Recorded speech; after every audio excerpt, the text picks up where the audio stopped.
Hi, and thank you for joining me today. My name is Jola. So, my friend Ife is turning 30 in a few days, and she asked me to send her an email or write her notes with one thing I learned when I turned 30. But because she's been such an amazing friend and such a strong support system for me over the past few months, I decided, you know what, why not dedicate a whole video to her and obviously to anybody else who just has concerns about turning 30, because 30 is painted as this big age where if you don't have some things figured out, you never will. So I'm just gonna bust some myths basically. And the first lesson, by the way, happy birthday, Ife. And please, guys, do wish Ife a happy birthday for me in the comments. Let her know that she's loved and she's celebrated and she's appreciated. Now, the first lesson is you still have time. But my biggest takeaway after turning 30 is that there is so much time for you to achieve your dreams and to fulfill your dreams. This is not the end of your 30 is you're a baby. Are you kidding me? You have a whole life ahead of you, right? 30 is just a fantastic age. I know how I felt, before I turned 30 and afterwards, and I've spoken to other people who, we're going to be 30 and just thought, oh my God, this huge, I've gotten to this huge milestone and I have nothing to show for it. And the fact is, it's okay. If you're somebody who has your whole life figured out by 30, yay for you. But if you're somebody who's just still figuring it out, that's fine. You don't really need to be pressured by, all these 30 under 30 lists. There's still a lot of time for you to achieve the life of your dreams. There's still a lot of time for you to do everything you want to do. There's still time for you to get married. There's still time for you to have children. There's still time for you to, switch careers. I, took the leap, I think at about 35 to start, learning film and become a filmmaker. And I don't feel any less capable than I did when I was 25. So biggest takeaway, number one thing, because I know that's what's on the mind of everybody who's turning 30 is, oh my gosh, I'm running out of time. It's a lie sold by society. They're trying to sell you a narrative that you're running out of time. You're not. You have nothing but time. You have more than enough time. Obviously, yes, do what you have to do, set goals, prepare yourself to live the life of your dreams. But that fear that you're running out of time, it's a lie. These are the best days of your life.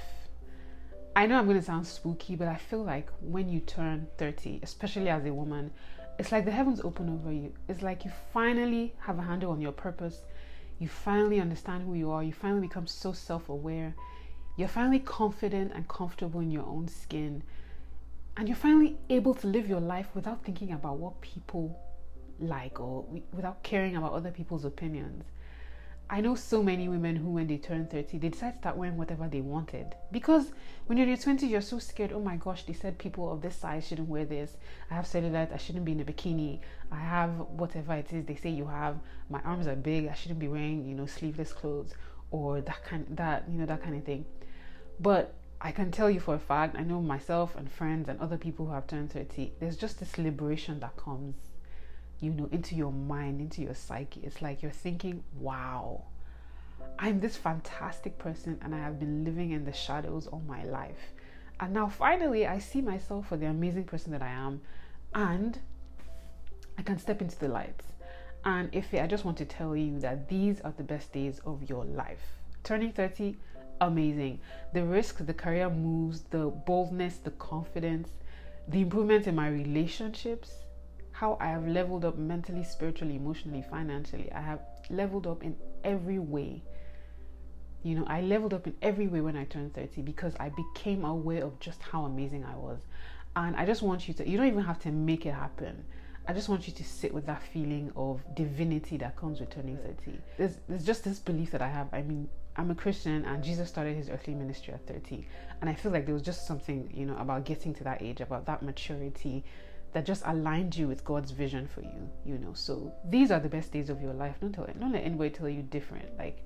I promise you're even going to start looking better, because people talk about how when you're growing older, your looks are supposed to depreciate. But when I look back at my 20s, wow, I look so much better now. So these are the best days of your life, girl. Get ready to enjoy and maximize them. Number 3, if you don't spend all your time working, close the laptop, go outside, take a walk, smell the coffee, do something else. You are working too much. And yes, I know there's a place for hard work and smart work and going the extra mile and delivering your best in the office.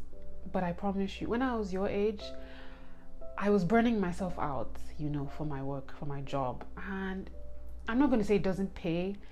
I'm just going to say it's time to put yourself first, right? Stop being sentimental about careers and jobs.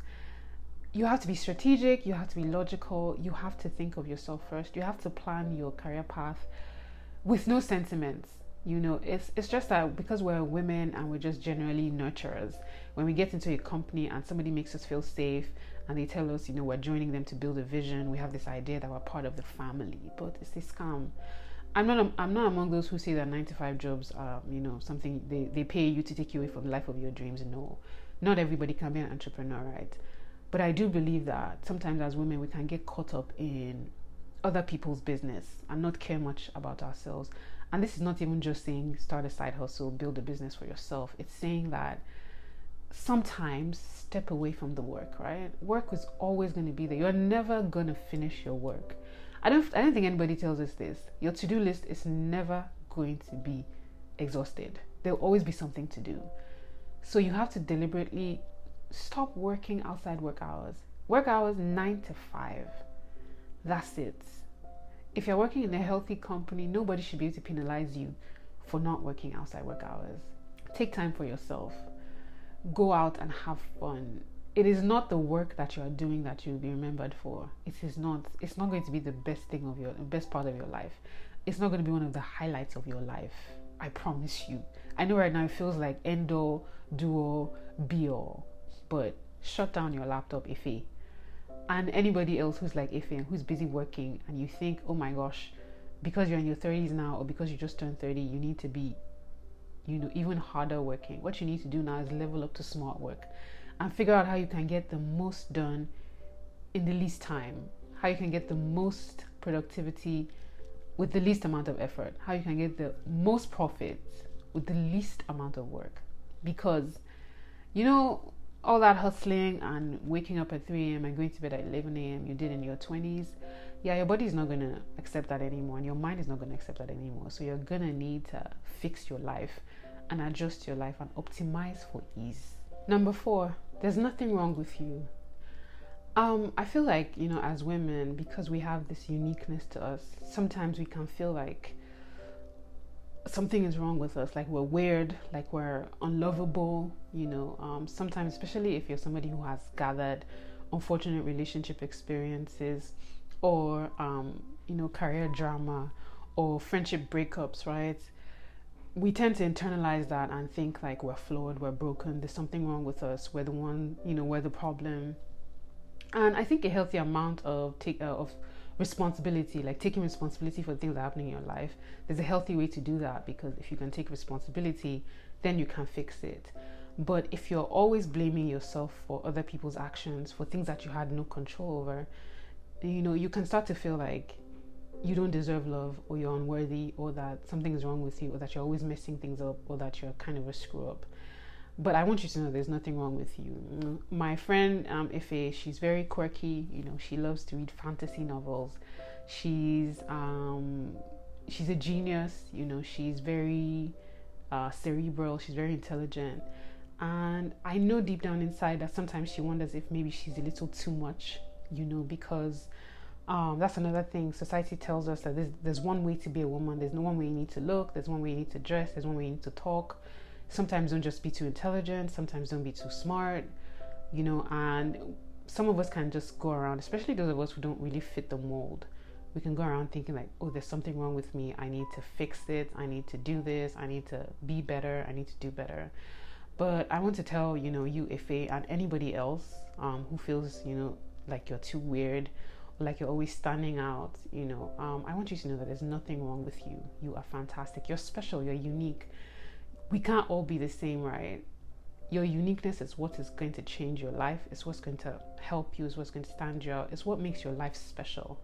And your own people understand that. You're not for everybody. And it's hard. I've always been very self-aware, from a very young age. And I've always known what I wanted. And I've always been very specific about it. And a lot of people have labeled me proud. A lot of people have labeled me a know-it-all, and while I agree that there are better ways for me to have managed, those attributes of mine, not to make other people feel small, but also I shouldn't be dimming my lights to make other people feel comfortable. So there's a nice balance to it, right? But one thing I know for sure is that no matter how weird you think you are, you always find your people. And while sometimes we just want to fit in, we just want everybody to like us because it's easier that way, It's easier to be accepted, to be wanted, to be loved, to be popular. But, there's nothing fantastic about that. You will find your people. You don't need 1,000 people to like you. You don't need to be the most popular person in the room. You just need to have 1, 2, 3 wholesome relationships. People who get you, people who bring out the best in you. I always know how to prioritize my relationships based on how I feel when I'm around those people and who I become, right? I have some friends that I just blossom and bloom in their presence. When I'm talking to them, I almost can't believe how amazing I am. And there's this quote that says, go near and stay close to people who feel like sunshine. And that's just what I want for you, right? I know there's a lot of buzz around just having a lot of relationships, a lot of friends, but I promise you that having 2, 3 people who get you, people who you can sit with and talk for hours and you don't run out of things to say, there are no airs, you're not trying to pretend or trying to put on a face that's not yours. So I just want you to know that, yeah, you might be weird, it's okay, but you will find your people, and that's the best thing. You'll find your community. You don't need to change who you are, right? The world will adjust, and even if the world doesn't adjust, you will be able to create and curate your own world of people who legitimately enjoy you and like you, and it will be the best thing ever. Number 5, love will find you. Be open.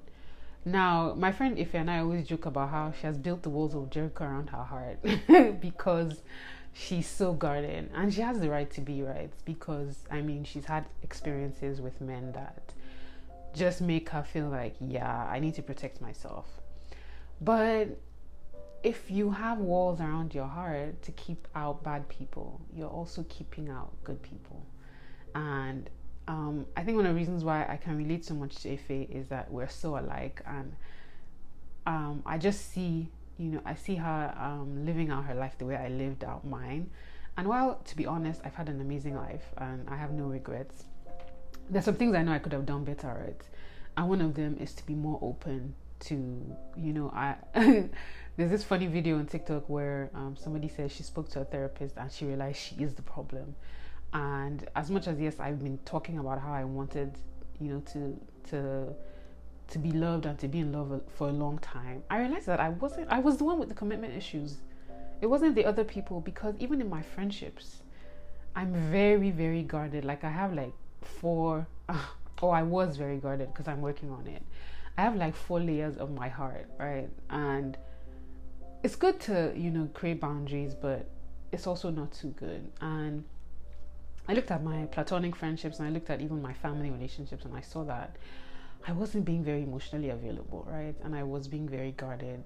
And both Ife and I are working on just crushing down the walls of Jericho around our hearts. So if you're like us, I just want to say that love will find you. Love is very close. Healthy love, good love. But you need to be open. You can't lock up your heart and then be surprised that nobody is coming in because, well, you have the keys. And I was telling this to one of my friends recently when she was like, because she's dating this amazing guy, and she was like, because she's also had negative experiences, and she was like, oh my God, I need to protect myself before he hurts me. And I'm like, you cannot open yourself up to real love without the risk of being hurt. It's not possible. You're vulnerable. You have to be vulnerable. Love is quite literally risking being hurt. If you're loving somebody enough, well enough, healthily enough, you're putting them in the position to be able to hurt you.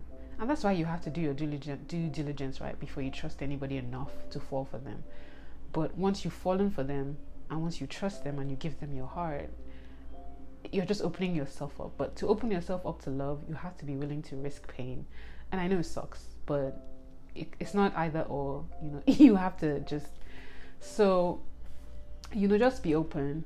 if you're a woman who's over 30 and you're single, you've probably been through, some strange things, some, rejection or a bad relationship, and those experiences can traumatize us, and we need to take the time to heal. But the thing again is, you cannot be perfect, right? Your healing cannot be complete before you find love. I've spent years trying to get myself to this optimal point where I think, okay, now I'm ready. Now I've gotten rid of all the trauma. But healing is not linear, right? It is a lifelong journey. Even the more we heal, the more we find things that we need to heal from. So I think the most important thing is just to make healthy choices, to pick somebody who you know is good for you, and that even when something comes up that you need to heal, you can be open with them and say, well, this is not about you. This is something because of what happened to me, and I'm getting help. I'm not making my happiness your responsibility, but I'd appreciate if you can create like a safe space for me to work this out, or process this, right? So love is coming, and you have to be open to it. Don't push it away. Self-sabotage is one of the trickiest things in the world, because sometimes we're doing it and we don't even know. I remember somebody who liked me at one point, and I think he didn't call me for like a day, or he didn't pick up my calls, and I legit said to him, I was going to block him because I want to hurt him before he hurts me. And I didn't realize how crazy it was until he said it back to me, and I'm like, oh my gosh. So unprocessed pain, locked up hearts, we need to work on that, because if you really do want to love and be loved, you need to open yourself up. Number 6, celebrate your life and do it often. Now, I know that Ife has bought some nice clothes, but she's locking them up in her closet and refusing to wear them because she thinks, oh, well, I don't have anywhere to wear them to. And I recommend, if it goes to this nice place, and if it says, I can't afford it, and she actually can't afford it, but she's trying to just conserve her resources, which is good. But time is passing by, right? And you need to celebrate your life.